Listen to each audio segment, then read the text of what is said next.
എല്ലാവർക്കും നമസ്കാരം. ഇന്ന് നമ്മൾ വളരെ ടേസ്റ്റി ആയിട്ടുള്ള മാംഗോ പുഡിംഗ് ആണ് റെഡിയാക്കാൻ പോണത്. അപ്പോൾ കഴിഞ്ഞ ദിവസം നമ്മൾ ഫ്രൂട്ട് സാലഡ് ഇട്ടായിരുന്നു.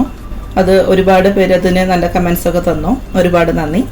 അപ്പോൾ നമുക്ക് അതിലത്തെ അൽഫോൺസ മാംഗോ ഇനിയും ബാക്കിയുണ്ട്. അപ്പോൾ അത് വെച്ചിട്ട് കുട്ടികൾക്ക് കുറച്ച് മാംഗോ പുഡിംഗ് ഇത്തവണ റെഡിയാക്കാമെന്ന് കരുതി. അപ്പോൾ നമുക്ക് അതിലേക്ക് കുറച്ച് പാല് വേണം.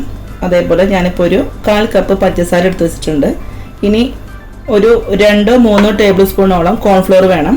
അത് നമ്മൾ കുക്ക് ചെയ്യുമ്പോൾ കാണിച്ചു തരാം. ഒരു നുള്ളു ഉപ്പ്, ഒരു 1/4 ടീസ്പൂണോളം കുറച്ച് ലൈം ജ്യൂസും വേണം. അപ്പോൾ ആദ്യം നമുക്ക് ഈ മാംഗോ നന്നായിട്ട് അതിൻ്റെ തൊലിയൊക്കെ പീൽ ചെയ്ത് കളഞ്ഞ് ചെറുതാക്കി കട്ട് ചെയ്ത് എടുത്തുകൊണ്ട് വരാം.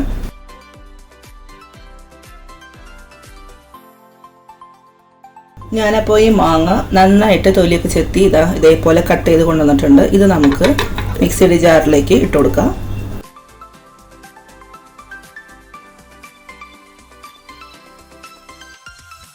ഈ മാങ്ങയ്ക്ക് നല്ല മധുരമൊക്കെ ഉണ്ട്. എന്നാലും ഞാൻ കുറച്ച് ഒരു 1/4 കപ്പോളം ഷുഗർ ആഡ് ചെയ്യുന്നുണ്ട്. പുഡിങ് നല്ല ഒരു സ്വീറ്റ് ആയിക്കോട്ടെ എന്ന് വിചാരിച്ചിട്ടാണ്. പിന്നെ കുട്ടികൾക്ക് വേണമല്ലോ, അപ്പോൾ അതും ആഡ് ചെയ്യുന്നുണ്ട്. ഇനി ഇതിലേക്ക് നമുക്ക് ഒരു 1/2 കപ്പ് പാല് ഒഴിച്ചു കൊടുക്കാം. പശുവിന് പാലാണ് കേട്ടോ.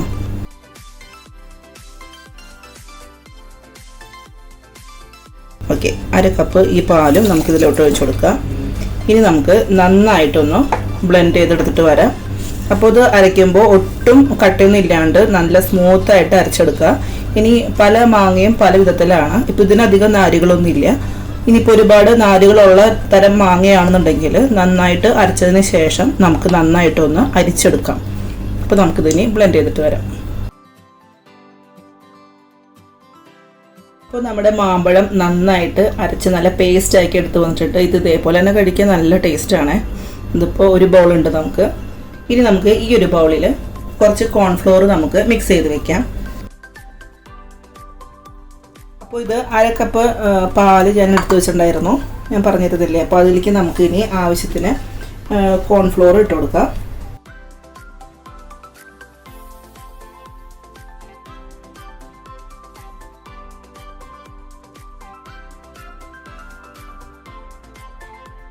ഇത് നന്നായിട്ട് തരികളൊക്കെ മാറ്റിയിട്ട് നന്നായിട്ട് നമുക്ക് ഡൈലൂട്ട് ചെയ്തെടുക്കണം. ഒട്ടും കട്ടയൊന്നും പാടില്ല.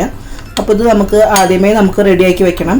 നമുക്കിനി മാംഗോ പ്രിപ്പയർ ചെയ്യുന്ന സമയത്ത് നമുക്കിത് അതിലേക്ക് ഒഴിച്ചു കൊടുക്കേണ്ടതാണ്. അപ്പോൾ നന്നായിട്ട് കട്ടയൊക്കെ കളഞ്ഞ് നമുക്കൊരു സൈഡിലേക്ക് ഇത് മാറ്റി വയ്ക്കാം. അപ്പോൾ ഞാൻ നമ്മളുടെ ഈ നോൺ സ്റ്റിക്കിൻ്റെ ഈ പാത്രത്തിലേക്ക് നമ്മൾ അരച്ച് വെച്ച മാംഗോ ഞാൻ ഇട്ട് കൊടുത്തിട്ടുണ്ട്. ഇനി നമുക്ക് സ്റ്റവ് ഓൺ ചെയ്യാം. ഒരുപാട് വലിയ ഫ്ലെയിമൊന്നും വേണ്ട, ഒരു മീഡിയം ടു ലോ ഫ്ലെയിമിൽ മതി. നമുക്കിത് നന്നായിട്ടൊന്ന് മിക്സ് ചെയ്ത് കൊടുക്കാം. ഇത് ഒരുപാട് ഓവർ കുക്കൊന്നും ആവണ്ട.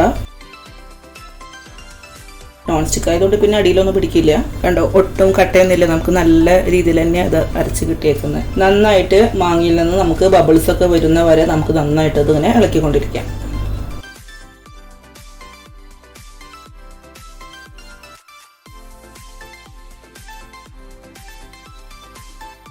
അപ്പോൾ ബബിൾസ് ഒക്കെ വന്നോട് കണ്ടോ നമുക്ക് തീ ഒരുപാട് ഇത്തിരി ലോ ആക്കി എടുക്കാം.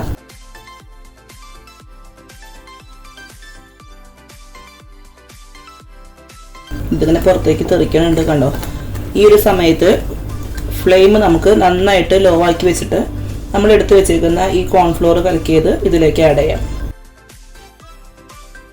ആദ്യം നന്നായിട്ടൊന്ന് ഇളക്കി ആക്കട്ടെ. ഞാനിപ്പോൾ ഫ്ലെയിം ലോയിലാക്കിയിട്ടുണ്ട്. ഒഴിക്കുന്നതിന് മുമ്പ് ജസ്റ്റ് ഒന്നുകൂടി ഇളക്കുക. കാരണം കോൺഫ്ലോർ വേഗം അടിയിൽ പിന്നെയും ഊറിയിട്ടുണ്ടാവും. അപ്പോൾ ആ കട്ടയൊക്കെ ഒന്ന് മാറ്റി നന്നായിട്ട് ഇളക്കിയതിന് ശേഷം മാത്രം നമുക്കിതിലേക്ക് ഒഴിച്ചു കൊടുക്കാം.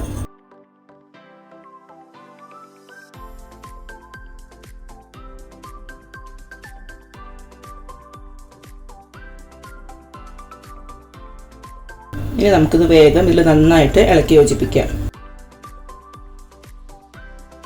കോൺഫ്ലോർ ആണ് നമുക്ക് നല്ലൊരു തിക്നെസ് കിട്ടും.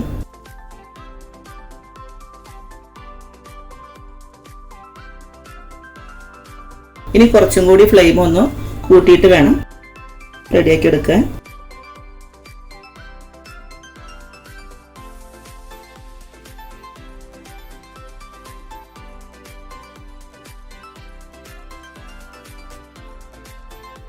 ഈ ഒരു സമയത്ത് നമുക്ക് ഫ്ലെയിം ജസ്റ്റ് ഒന്ന് കൂട്ടണം. നമ്മൾ നേരത്തെ ലോ ആക്കി വെച്ചിട്ടുണ്ടായിരുന്നു.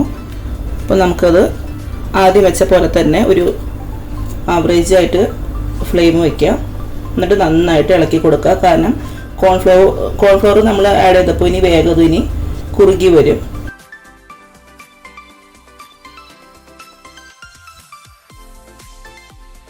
ഈ ഒരു സമയത്ത് നമുക്കിതിലേക്ക് ഒരു നുള്ളു ഉപ്പിട്ട് കൊടുക്കാം. മധുരം ബാലൻസ് ചെയ്യാൻ വേണ്ടിയിട്ട് മാത്രം ഇതേപോലെ ഒരു നുള്ളു ഉപ്പ്. ലോ ഫ്ലെയിമിലാവുമ്പോൾ ഈ കോൺഫ്ലവറൊക്കെ ഇതിലേക്ക് നന്നായിട്ട് കുക്ക് ചെയ്ത് അതിൻ്റെ ഒരു ടേസ്റ്റൊക്കെ പോയി നല്ല മാമ്പഴത്തിൻ്റെ ടേസ്റ്റ് തന്നെ വന്ന് നിൽക്കും. അല്ലെങ്കിൽ നമുക്ക് ആ പൊടിയുടെ ഒരു പച്ചക്കുത്ത് തോന്നിക്കും.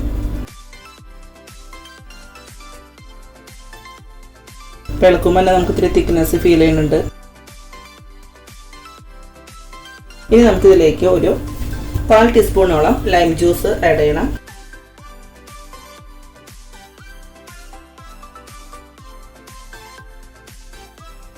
കാൽ ടീസ്പൂൺ മതി, കാരണം ഇത്രയല്ലേ ഉള്ളൂ.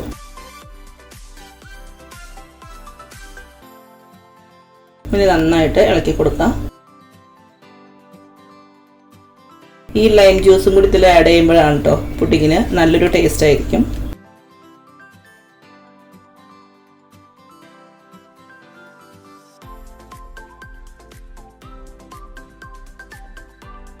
എനിക്ക് തോന്നുന്നു ചില മാങ്ങ എത്ര പഴുത്താലും നമുക്കൊരു പുളിപ്പ് രസം തോന്നിക്കും. അപ്പോൾ അതേപോലത്തെ മാങ്ങ എടുത്തിട്ടാണ് മാമ്പഴം നമ്മൾ ഇതേപോലെ പുഡിങ് ഉണ്ടാക്കണമെന്നുണ്ടെങ്കിൽ ഒരു പക്ഷേ ഈ ലൈം ജ്യൂസിൻ്റെ ആവശ്യം വേണ്ടി വരില്ല.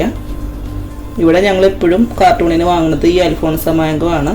അപ്പോൾ ഞങ്ങളെപ്പോഴും ഉണ്ടാക്കുമ്പോൾ ഒരു നുള്ള് ലൈം ജ്യൂസ് ഇതേപോലെ ആഡ് ചെയ്യാറുണ്ട്. നാട്ടിലാവുമ്പോൾ നമുക്ക് പലതരത്തിലുള്ള മാങ്ങ വീട്ടിലൊക്കെ ഉണ്ടാവില്ലേ. അപ്പോൾ അതിന് പുളിപ്പ് രസം കുറേശ്ശെ ഉണ്ടെന്നുണ്ടെങ്കിൽ ഇത് നമുക്ക് അവോയ്ഡ് ചെയ്യാം.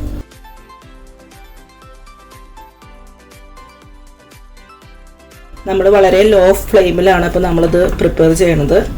അപ്പോൾ ഏകദേശം ഒരു 2-3 ടേബിൾ സ്പൂണിൻ്റെ അടുത്ത് ഞാൻ കോൺഫ്ലവർ ഇട്ടിട്ടുണ്ട്. കാരണം മാംഗോ നമ്മൾക്ക് അരച്ച് വന്നപ്പോൾ ഒരു ബൗൾ നിറച്ചിട്ടുണ്ടായിരുന്നു. അപ്പോൾ എടുക്കുന്ന മാംഗോൻ്റെ അളവിനനുസരിച്ച് പഴുത്ത മാങ്ങ എത്രയുണ്ടോ അതിനനുസരിച്ചിട്ട് വേണം എത്രത്തോളം കോൺഫ്ലവർ വേണമെന്നുള്ളത് നോക്കാനായിട്ട്. അപ്പോൾ ഇത് കണ്ടോ, അത്യാവശ്യം നല്ല തിക്നെസ്സായിട്ട് വരുന്നുണ്ട്. നമുക്ക് പല രീതിയിലും ഉണ്ടാക്കാം. ഞാനിപ്പോൾ കോൺഫ്ലവർ വെച്ചിട്ടാണ് റെഡിയാക്കി കാണിക്കുന്നത്. കസ്റ്റാർഡ് പൗഡറൊക്കെ എപ്പോഴും സാധാരണ നമ്മൾ വീട്ടിലുണ്ടായിക്കൊള്ളണം എന്നില്ല. ഇതാകുമ്പോൾ നമുക്ക് മാങ്ങയൊക്കെയുള്ള സീസണിൽ കുട്ടികൾക്കൊക്കെ ഇടയ്ക്ക് ഇതേപോലെ ഉണ്ടാക്കി കൊടുക്കാം. കണ്ടോ, അപ്പോൾ റെഡി ആയിട്ടുണ്ട്. അപ്പോൾ നമ്മളുടെ മാംഗോ പുഡിങ്ങിൻ്റെ നമുക്ക് കറക്റ്റായി വന്നിട്ടുണ്ട്. നമുക്കിനി ഇത് കൂൾ ചെയ്യാനായിട്ട് മാറ്റി വയ്ക്കാം. നമുക്കിതൊരു സർവിങ് ബൗളിലേക്ക് മാറ്റാം.